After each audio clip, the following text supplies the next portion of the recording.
Welcome to this deep dive.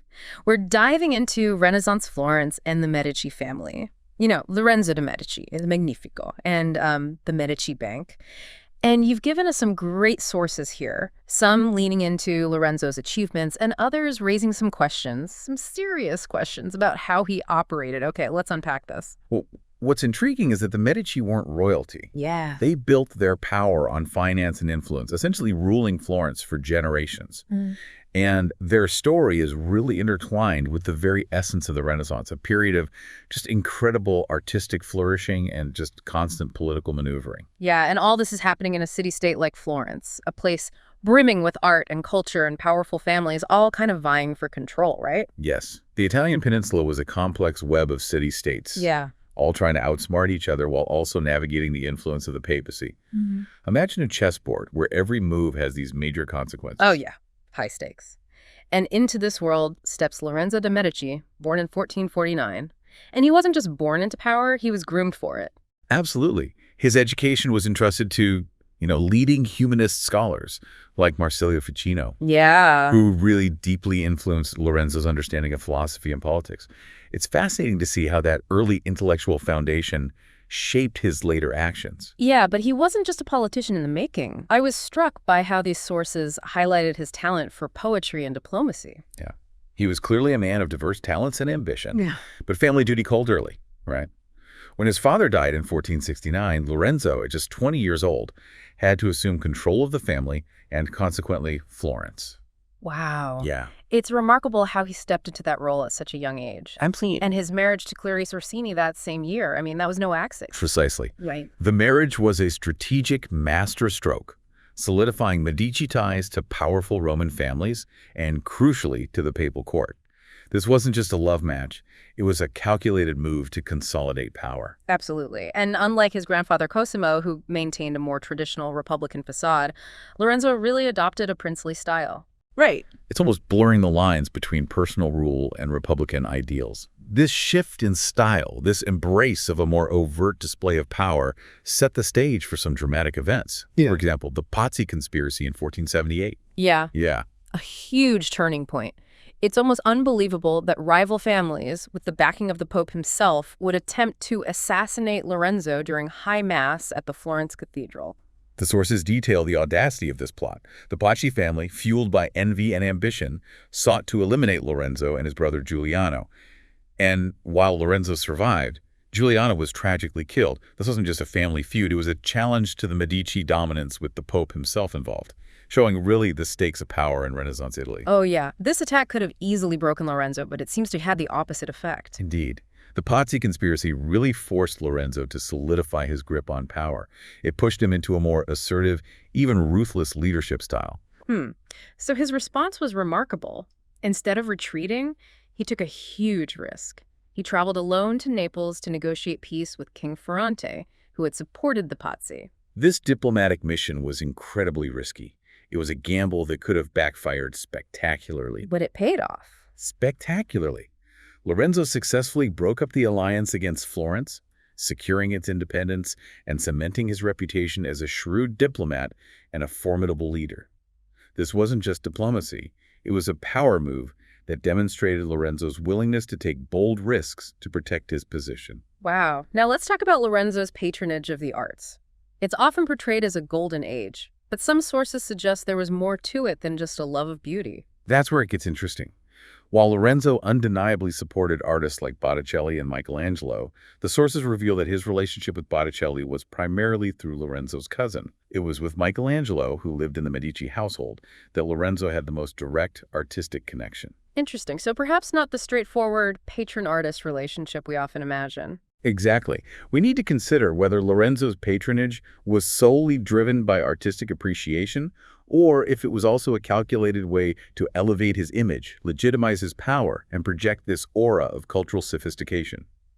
It's crucial to examine the motivations behind grand gestures, especially during a time of such political intrigue. Yeah, it makes you wonder, was it all part of a carefully constructed persona? Were artists like pawns in his game of power? That's a question historians continue to debate. There's no doubt that Lorenzo was a master of political maneuvering, adept at manipulating the levers of power. Yeah, several sources point to his influence over the selection of government officials, strategically placing loyalists in key positions. It seems he was subtly dismantling the traditional Republican institutions while maintaining a facade of democracy. He was a master of working within the system while simultaneously manipulating it to his advantage. He held a firm grip on power, which raises questions about the true nature of Florentine democracy under his rule. He was this paradox, a champion of the Renaissance who might have sacrificed genuine Republican ideals for stability and personal power. Yeah. So his legacy is far more complicated than a simple narrative of artistic brilliance and political success. Precisely. And it gets even more complex when we consider his relationship with the church. This wasn't just about piety, it was about navigating this delicate dance of power and influence. Yeah, his clashes with powerful religious figures, especially after the Pazzi Conspiracy involving the Pope, paint this picture of a man willing to challenge even the highest authority. Yet he managed to maintain a balance of power, skillfully navigating those turbulent waters, and even orchestrating his son Giovanni's ascension to cardinal, who later became Pope Leo X. Talk about influence. It seems he could play the game of power with the best of them. But what about his interactions with Girolamo Savonarola, the fiery preacher who openly condemned the Medici? Ah, Savonarola. Their paths did cross, but Savonarola's influence truly peaked after Lorenzo's death. There was this final encounter on Lorenzo's deathbed, but the sources offer these conflicting accounts of what transpired, adding another layer of mystery to Lorenzo's life and beliefs. So a man of contradictions, navigating this world of political intrigue, artistic brilliance, and religious fervor. It's no wonder his legacy is still debated centuries later. And speaking of legacies, Lorenzo's death in 1492 at the relatively young age of 43 marked a turning point for Florence. The stability he had meticulously crafted began to unravel. It's incredible how quickly things can change when a powerful figure is no longer there to hold it all together. It speaks to the fragility of power and the importance of institutions that can outlast any individual. But now, let's shift our focus to the other pillar of the Medici legacy, the one that really enabled their political rise, the Medici Bank. The story of the Medici Bank is as fascinating as it is complex. Founded in 1397 by Giovanni de Medici, it started modestly, but rose to become the most influential financial institution in Renaissance Europe. It's a story of ambition, innovation, and ultimately decline. It's a story that mirrors the Medici family itself. Absolutely. The bank's journey is a microcosm of the Medici's own rise and fall, offering valuable insights into the forces that shaped the Renaissance and the lasting legacy of this remarkable family. So let's delve into the world of Renaissance finance and uncover the secrets of the Medici Bank's success and its eventual downfall. What were the financial innovations that propelled their rise to dominance? What role did their relationship with the papacy play? And how did they manage such a vast and complex enterprise across Europe? These are excellent questions. And what's fascinating is how the Medici's approach to banking reflects a key aspect of the Renaissance itself, this refinement and optimization of existing systems. Yeah, the Medici were masters of taking what was already there and perfecting it, expanding its reach and maximizing its potential. Exactly. Yeah. They weren't necessarily inventors, but they were brilliant innovators. They took existing financial tools and strategies and applied them on a grander scale, with a level of sophistication and organization that was unprecedented at the time. It's a lesson that resonates even today, highlighting the power of refining systems, understanding markets, and building robust organizational structures. So let's unpack the specific financial strategies that set the Medici Bank apart and explore how they navigated the complex world of Renaissance finance, a world intertwined with politics, religion, and personal ambition. One of their most significant innovations was the development of a sophisticated branch system. It spanned major European cities. Yeah. Yeah. So they didn't invent branch banking, but they perfected it. Creating a network across Europe that really operated like a well-oiled machine. It's a model that's still relevant today. You've hit the nail on the head. They understood that to manage such a vast and complex enterprise, they needed clear structures, accountability, and a way to keep, everyone motivated and aligned. And the sources you shared really highlight how meticulous they were with detailed partnership agreements and regular reports from branch managers, even a system for profit sharing. It was an early form of corporate governance. They even required annual balance sheets from their branch managers, something that wouldn't become standard practice for centuries. Wow. But let's not forget their most influential client, the Vatican. Their relationship with the papacy, that was truly a double-edged sword. Absolutely. Becoming papal bankers gave them access to incredible wealth and influence. Imagine managing the finances of the most powerful institution in Europe. Yeah, it must have been a high-stakes game, constantly navigating the shifting sands of papal politics and religious reforms. One wrong move could bring the whole empire crashing down. You're right, they were walking a tightrope. Yeah. They had to be masters of diplomacy and financial strategy to maintain that relationship and keep the money flowing. Absolutely. And this brings us to the specific financial tools and strategies they used, like bills of exchange, for example. How did those work? What made them so important? Okay, so imagine you're a merchant in Florence who needs to send money to a supplier in Bruges. Okay. Instead of transporting these heavy coins, you could go to the Medici Bank and purchase a bill of exchange. Uh-huh. This document, payable at a specific date, allowed your supplier to receive the funds in Bruges without any physical transfer of money. Wow. It revolutionized international trade, minimizing risk and making transactions so much more efficient.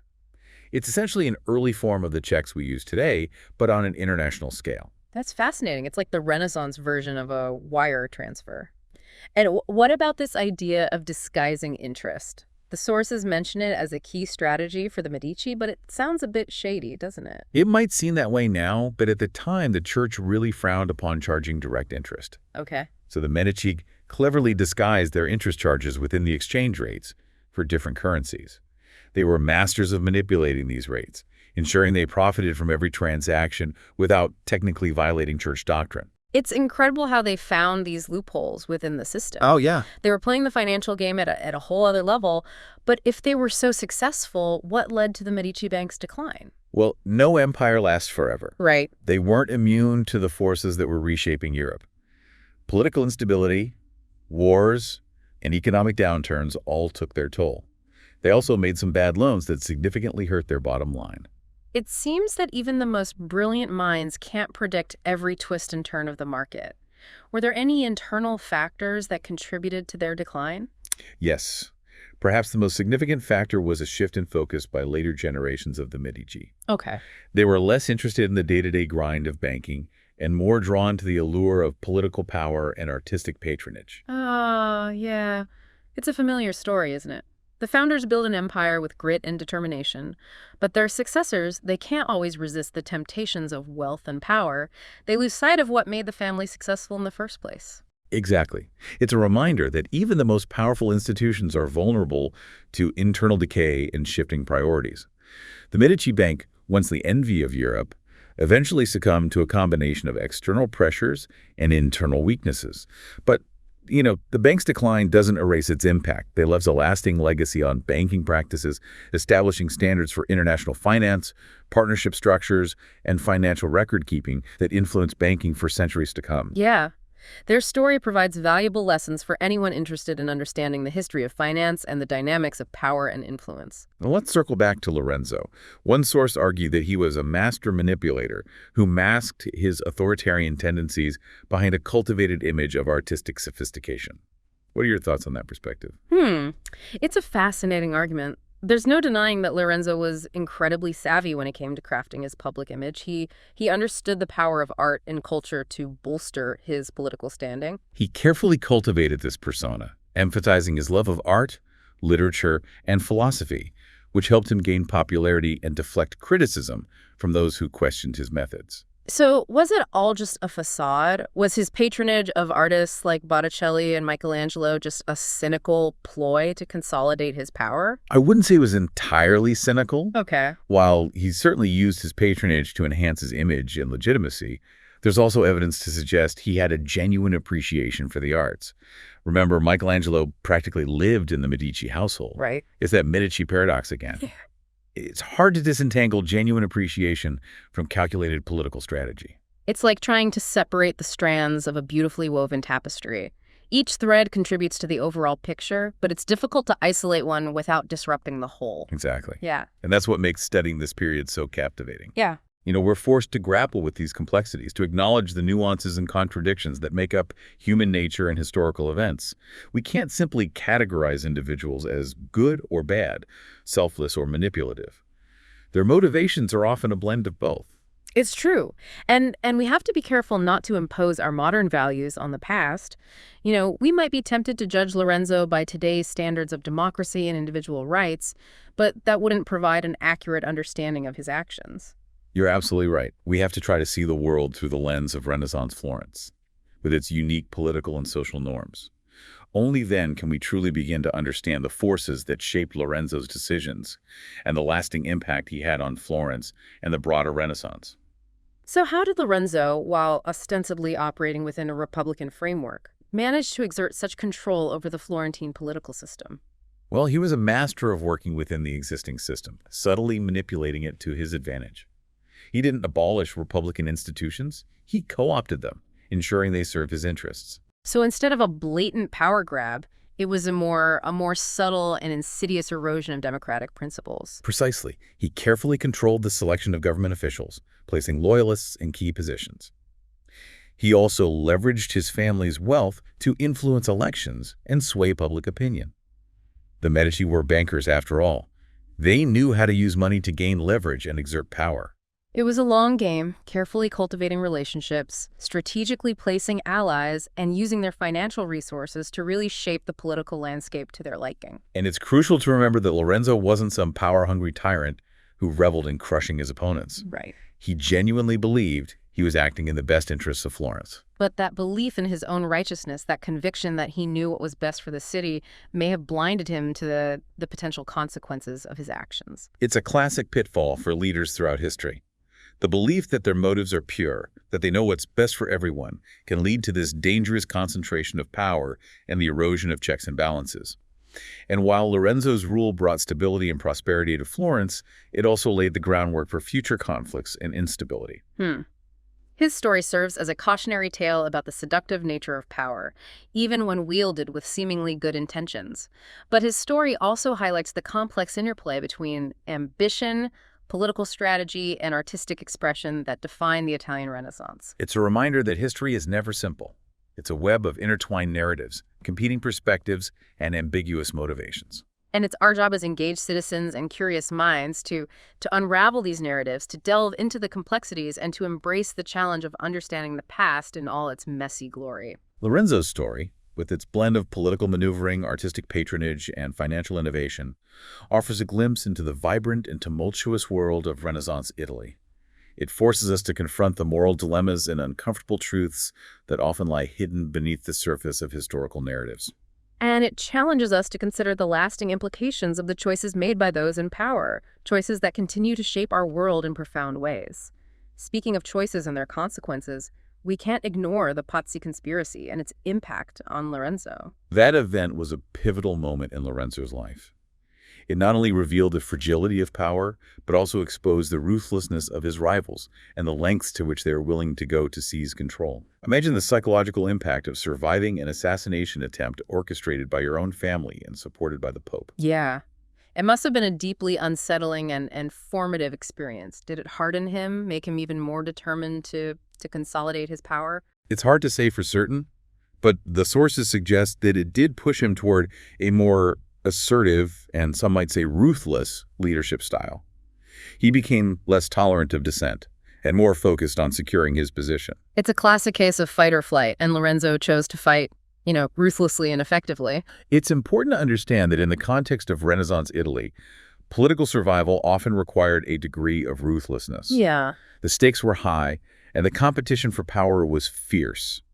Lorenzo understood this, and he played the game masterfully, albeit not always ethically. His story is a reminder that the pursuit of power can corrupt even the most well-intentioned individuals. And it raises uncomfortable questions about the trade-offs between stability and freedom, between the pursuit of the common good and the protection of individual rights.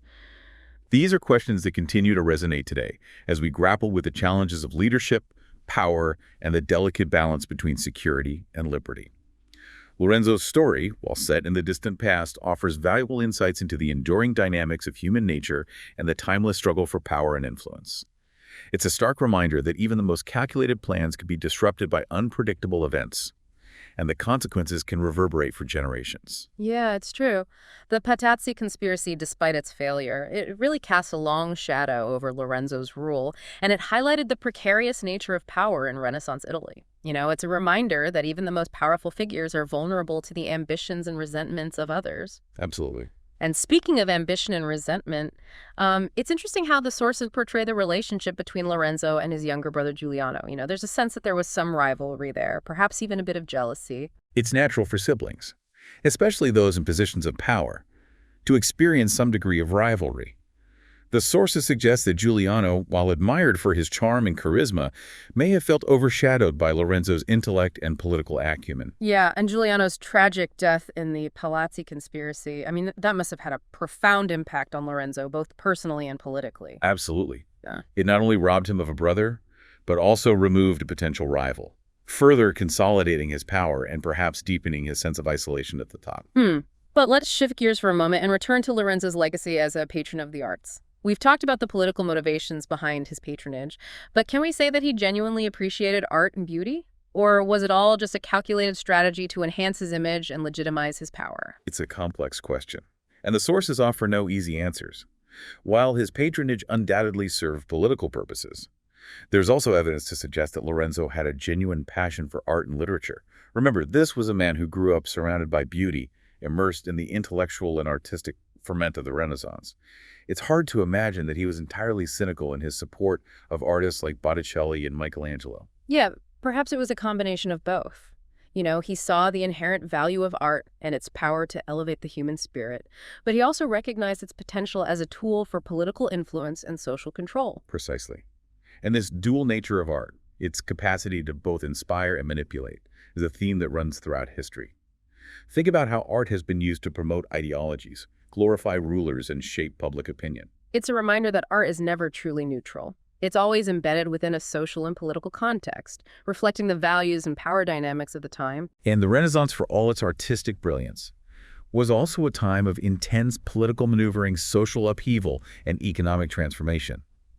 Lorenzo understood this, and he skillfully used art as a tool to navigate these complexities and advance his own agenda. But let's not forget the other side of the Medici legacy, the one that laid the foundation for their political and cultural dominance, the Medici Bank. What were the key factors that contributed to its success, and what lessons can we draw from its eventual decline? The Medici Bank's success was rooted in a combination of factors: shrewd business practices, a willingness to innovate and adapt, and a deep understanding of the political and economic landscape of Renaissance Europe. They were masters of managing risk-building relationships and leveraging their financial power to gain influence and expand their reach. Their branch system, their use of bills of exchange, their sophisticated accounting practices, all of these innovations contributed to their rise to dominance. And their close relationship with the papacy, while not without its risks, provided them with access to vast wealth and influence, allowing them to expand their operations and become the leading financial institution in Europe. But as we've seen, even the most powerful empires can crumble. What were the internal and external pressures that led to the Medici Bank's decline? Several factors contributed to their downfall: political instability, economic downturns, bad loans, and perhaps most importantly, a shift in focus by later generations of the Medici, who were less interested in the banking business and more drawn to the allure of political power and artistic patronage. It's a classic tale of hubris and complacency. The founders build an empire through hard work and innovation, but their successors, seduced by wealth and power, lose sight of the principles that made the family successful in the first place. And the Medici Bank's decline serves as a cautionary tale for any institution or individual who seeks to maintain power and influence. Success can breed complacency, and a failure to adapt to changing circumstances can lead to a rapid and irreversible fall from grace. So as we wrap up this deep dive into the world of Renaissance Florence and the Medici family, what are the key takeaways? What insights can we glean from their story that resonate even today? The Medici legacy is a complex and multifaceted one, full of contradictions, triumphs, and failures. Their story reminds us that power, whether political, financial, or cultural, is a double-edged sword. It can be used to create beauty, foster innovation, and advance the human condition. But it can also be corrupted by greed, ambition, and a lust for control. Their story also highlights the enduring power of human ingenuity and the capacity for individuals to shape the course of history. The Medici, despite their flaws and moral ambiguities, left an indelible mark on the world, transforming Florence into a cultural and intellectual center that continues to inspire and captivate us today. And this story underscores the importance of critical thinking, of questioning the narratives we're told, and of recognizing the complexities and nuances of historical events. The Medici were neither saints nor villains. They were products of their time, driven by a complex mix of motivations, both noble and self-serving. Yeah, their story is a testament to the enduring power of the human spirit, its capacity for both greatness and folly.